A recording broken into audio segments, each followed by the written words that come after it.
Muy buenos días o buenas tardes. Soy la doctora Paulina Troncoso, ginecóloga infanto-juvenil del Hospital Hernán Enríquez Aravena.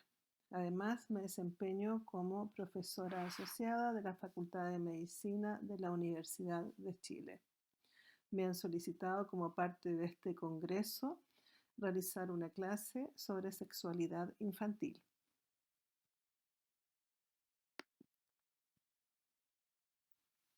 ¿Hay sexualidad en los niños y en las niñas?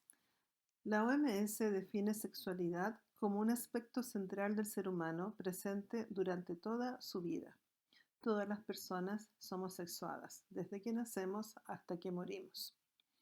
La sexualidad abarca el sexo, las identidades, los roles de género, la orientación sexual, el erotismo, el placer, la intimidad y la reproducción.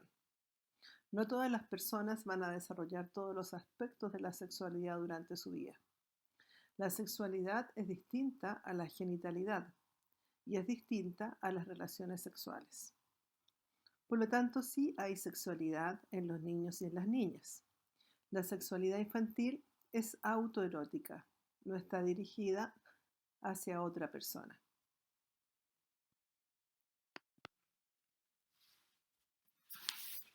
Existen muchos mitos respecto a la sexualidad infantil. Algunos de ellos están registrados en esta publicación de la Fundación Integra del año 2014 sobre sexualidad en la primera infancia y conductas sexuales no esperadas, en las cuales describen que como mitos que los niños y niñas son asexuados y que por lo tanto la sexualidad no es cosa de niños, que si se les habla de sexualidad van a perder la inocencia y por lo tanto es mejor que sepan de sexualidad cuando sean grandes, y que si reciben información sobre sexualidad van a iniciar actividad sexual más temprano. Desde mi experiencia como profesional y desde la vasta evidencia científica, les puedo decir que está medianamente claro que los niños que reciben educación sexual en forma integral desde su más tierna infancia son los que tienen las mejores competencias para desarrollar su vida sexual. Por lo tanto, no hay tal sustento para pensar que no se debiera educar tempranamente en sexualidad a los niños y a las niñas. Otro de los temas también que existen sobre mitos tiene que ver con los estereotipos de género, que las niñas tienen que vestirse de ciertos colores, y que tienen que jugar a ciertas cosas y que tienen que reproducir los roles de género. Y no pueden, por lo tanto, jugar a los autos y que los niños no pueden jugar a las muñecas, etc.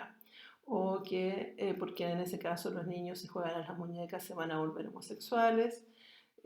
También otro de los mitos que existen es que si los niños se masturban se van a volver enfermos mentales. Y también existen otros mitos, de los muchos, que tienen relación con los niños con discapacidades o capacidades diferentes. Por ejemplo, los niños y niñas con síndrome de Down, que son o hipersexuados o que son asexuados. En realidad, los niños con síndrome de Down tienen la misma sexualidad que sus pares sin síndrome de Down y merecen, por lo tanto, la misma educación.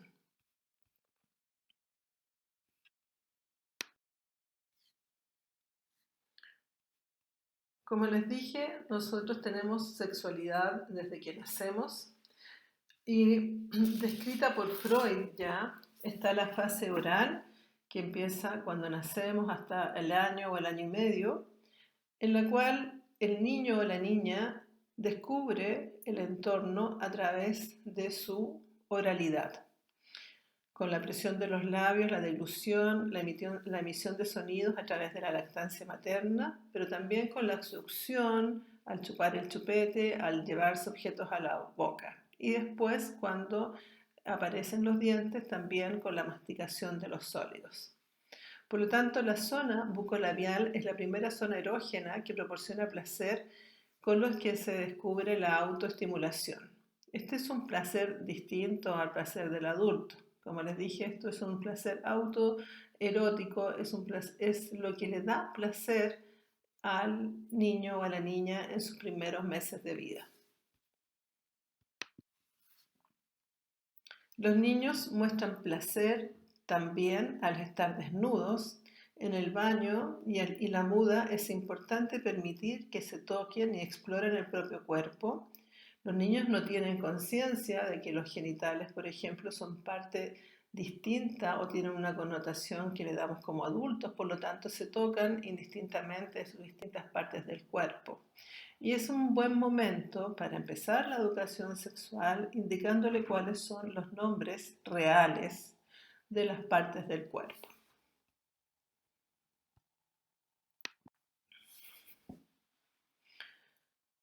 Hacia los 3 años se adquiere mayor autonomía, los niños empiezan a gatear, luego empiezan a caminar y también aprenden lo que es el control de esfínteres. Esto que de alguna manera se conoce como fase anal en el psicoanálisis y que tiene que ver con que Freud dice que la zona erógena en este periodo es la zona anal y se asocia con la función de expulsión y retención de las heces.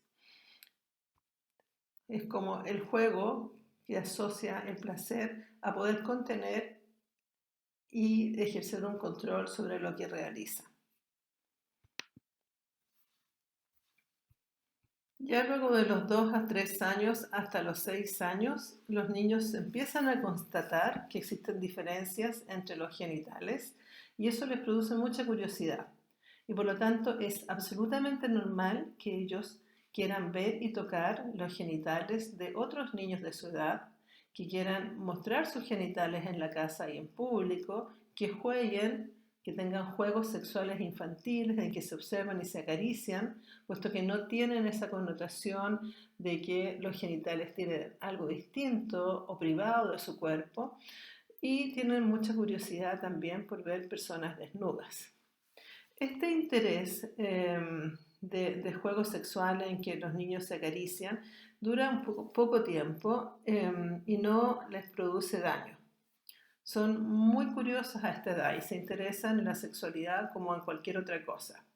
Y si los padres o los cuidadores se molestan por esto, pueden hacerlos sentir culpables dentro de una inocencia que no entiende cuál es la culpabilidad. Por lo tanto, es importante conocer esto y dejarlos porque es parte de su proceso de exploración normal.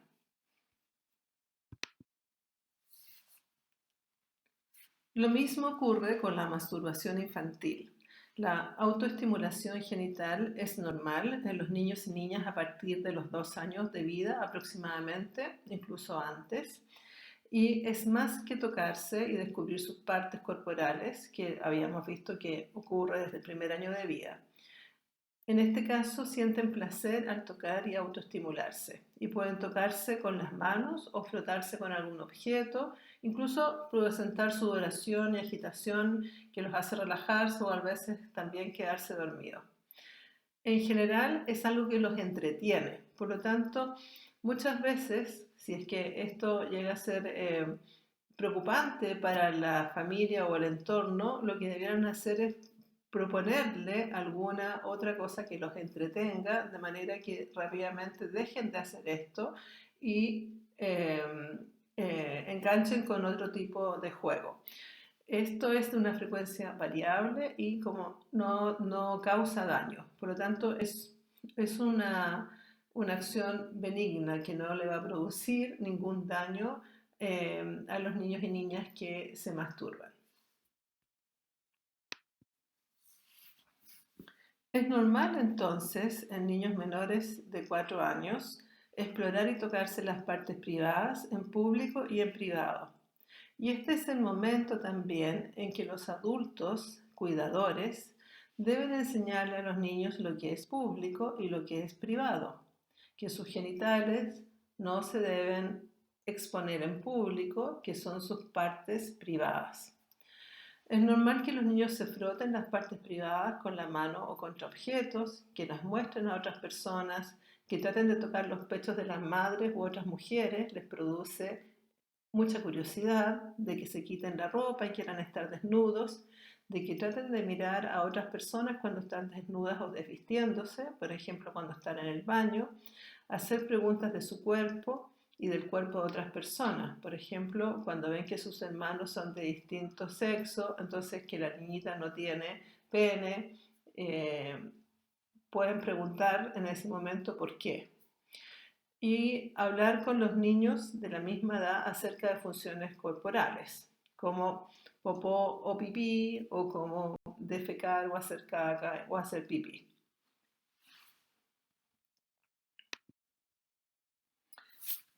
Entre los 4 y 6 años también es normal tocarse las partes privadas a propósito, como habíamos visto, aquí es más frecuente la masturbación, pero ocasionalmente se hace en presencia de otros porque ya hay cierta educación en que ellos entienden que esto es un tema privado. Tratan de mirar a otras personas cuando están desnudas también, pueden imitar comportamientos de pareja como besarse o tomarse las manos, hablar de las partes privadas y usar malas palabras, aunque no comprendan su significado, explorar porque lo encuentran entretenido, porque les da curiosidad, explorar las partes privadas con otros niños de la misma edad, por ejemplo, jugar al doctor, te enseño el mío, me enseñas el tuyo, etc.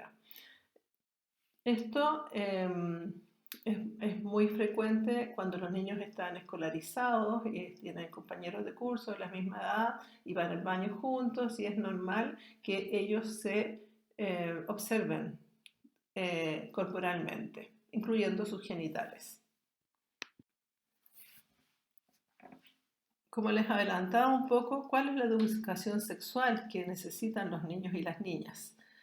Tienen una curiosidad normal por las partes del cuerpo y las diferencias de los hombres y las mujeres, y por lo tanto hay que enseñarle con palabras correctas las distintas partes del cuerpo. Las diferencias entre los sexos deben ser explicadas en forma natural y correctamente, respondiendo a las preguntas de los niños y niñas acerca de la reproducción. Explicarle que algunas partes del cuerpo son privadas y solo pueden ser vistas o tocadas por sus padres o adultos responsables de su cuidado. En la actividad profesional, por ejemplo, en mi caso que soy ginecóloga de niñas, siempre cuando voy a examinar genitales estoy con su mamá al lado y les pido permiso para explorar una parte privada de su cuerpo. Y eso es muy importante que todos los profesionales lo realicen, de manera que se refuerce este concepto. Trate de responder preguntas sobre sexo como cualquier otra pregunta. No le dé una connotación negativa o más importante que otra cosa. Para los niños o niñas estas preguntas no son distintas, a menos que los padres se pongan nerviosos o se avergüencen. Si esto ocurre, entonces los niños se sentirán culpables o que han hecho algo malo. Esto es una está en una cartilla de Chile Crece Contigo, que es parte del sistema gubernamental de apoyo al recién nacido y su primera infancia. Entonces, el lenguaje adecuado es muy importante. No darle una connotación distinta de manera que el niño de chico entienda que estas son cosas distintas, malas o que son pecaminosas. Explicarle que el cuerpo es solo de ellos y que nadie tiene derecho a acceder a su cuerpo ni a sus partes privadas. Y otra cosa muy importante es no forzar el afecto. En mi caso, como les he dicho, debido a mi especialidad, he tenido que ver, desgraciadamente, muchas víctimas de violencia sexual infantil. Y la violencia sexual infantil en general tiene que ver con el acceso fácil del agresor al niño o a la niña porque son personas que están cercanas a su familia, a su entorno. Y por lo tanto, los niños que son forzados a darle un beso al tío o a la tía, que a veces son tíos no con lazos familiares, sino que es la vecina, el vecino, el señor que le trae alguna cosa, etc. Todos estos personajes que les dan una entrada como más cariñosa y por lo tanto darle un beso al tío los niños es muy difícil para ellos poder entender cuál es la diferencia entre darle un beso a este supuesto tío y después que el tío lo toque o lo abuse. Por eso es de la mayor importancia que se restrinjan o no se fuercen a los niños a hacerles caricias o recibir caricias de personas sin em, un resguardo. Porque además en el abuso sexual infantil muchas veces el abusador es una persona a la cual la familia le ha abierto la puerta o está dentro de la misma familia, que es peor. Pero es importante, si ustedes tienen hermanos o van a tener hijos, que ustedes sepan que no es una buena conducta parental el forzar a los niños a tener afecto por otras personas.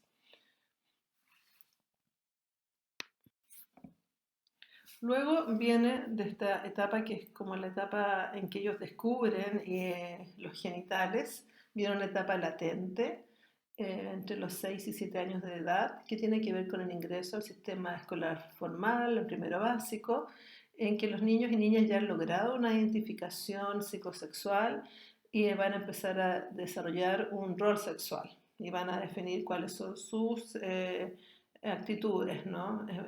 Frente a su sexo o al otro sexo.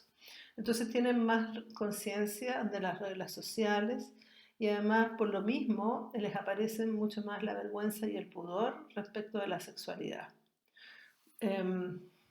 Puede todavía haber masturbación, pero esta masturbación se hace en lo privado. Y no hay una zona erógena concreta asociada a la sexualidad. En esta edad también, que están en el colegio, los niños suelen competir entre ellos comparando quién es el que tiene el pene más grande o quién puede orinar más lejos, quién sabe más palabras groseras también. Y es común que exploren su propio cuerpo, ¿no?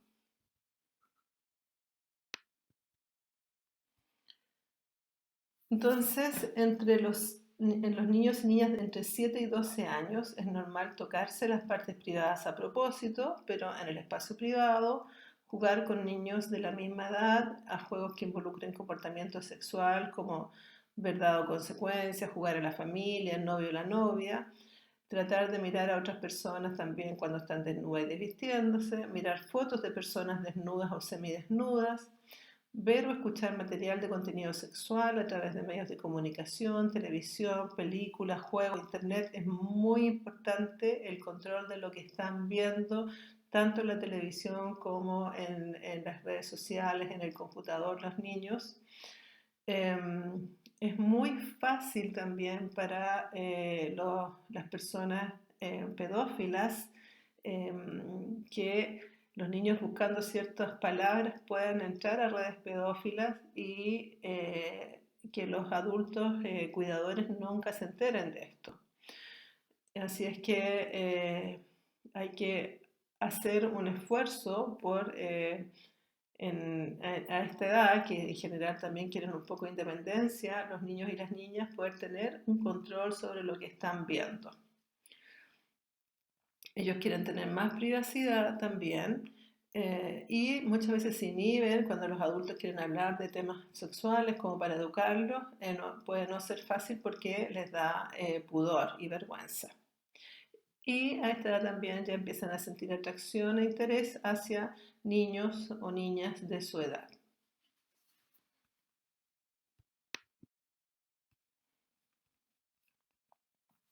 Este es un resumen, una traducción de un paper que está ahí citado sobre cuáles son los comportamientos normales y comunes, que vamos a repetir un poco, pero está de alguna manera organizado para saber cuándo poner las alertas, ¿no? ¿Qué es lo normal y lo común?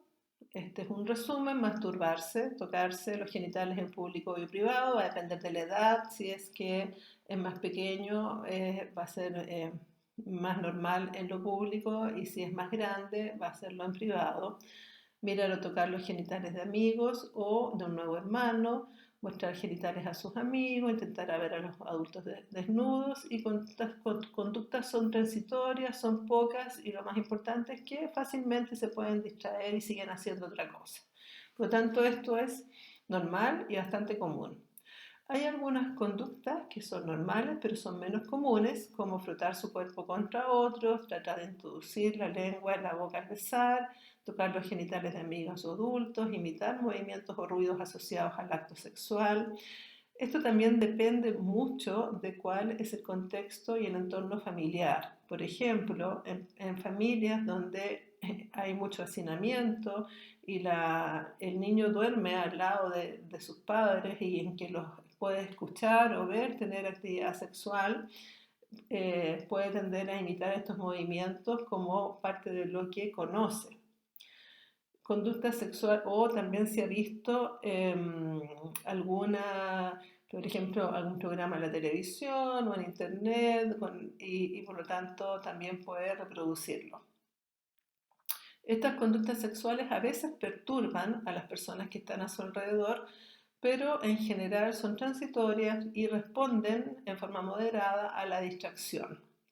Por lo tanto, también se extinguen con la distracción por los adultos o las personas de su alrededor.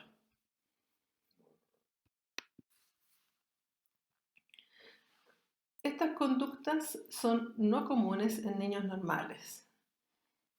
Pedir a un niño o un adulto que participe en actos sexuales, introducirse objetos en los genitales, imitación explícita del acto sexual, tocar genitales de animales, y son conductas sexuales que perturban frecuentemente a otros y son resistentes a la distracción por los padres. Entonces, en estos casos, sobre todo si esto es una consulta a un profesional de salud, hay que evaluar cuáles son los factores de contexto, de familia, evaluar violencia, abuso y maltrato, porque pueden haber relación con alguno de estos variables que haga que el niño no esté teniendo conductas normales porque está siendo vulnerado en alguno de estos aspectos.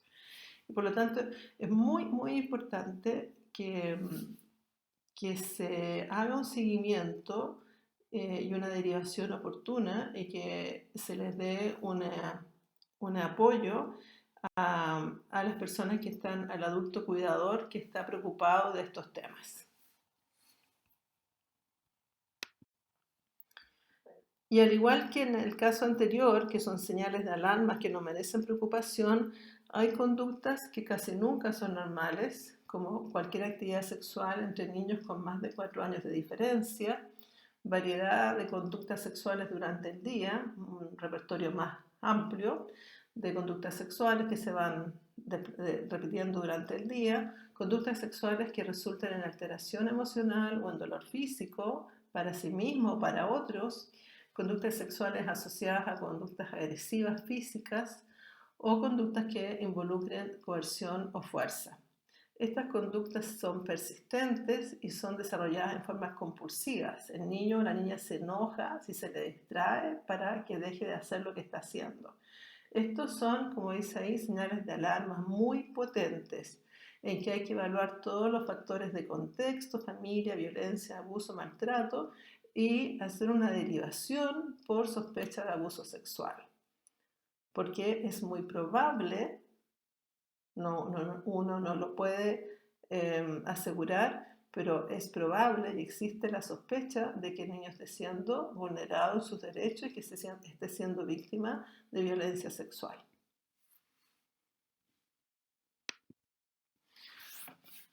Bueno, creo que con esto termino. Me parece que les ha quedado un poco claro cómo se despliega en forma normal la sexualidad infantil y quizás lo más importante es no tener miedo a explicar y a profundizar estos temas, no tener miedo a hablar de sexualidad infantil en el entorno familiar y hacer una educación sexual integral desde la infancia. ¿Para qué? Como aquí están estos libros para que los niños tengan una sexualidad saludable, para que sepan que el cuerpo les pertenece, para que sepan que tienen partes privadas y otras que son públicas, para que aprendan a decir que no y se cuiden. Lo que nosotros queremos de alguna manera es hacer una prevención del abuso sexual infantil, que es, desgraciadamente, una situación muy prevalente en todas las sociedades. Por lo tanto, los llamo a hacerse parte de esta cruzada de la educación sexual integral desde la infancia. Muchas gracias y aquí les dejo mi correo por si tuviesen alguna pregunta, comentario o duda. Y muchas gracias por la invitación a participar de este congreso.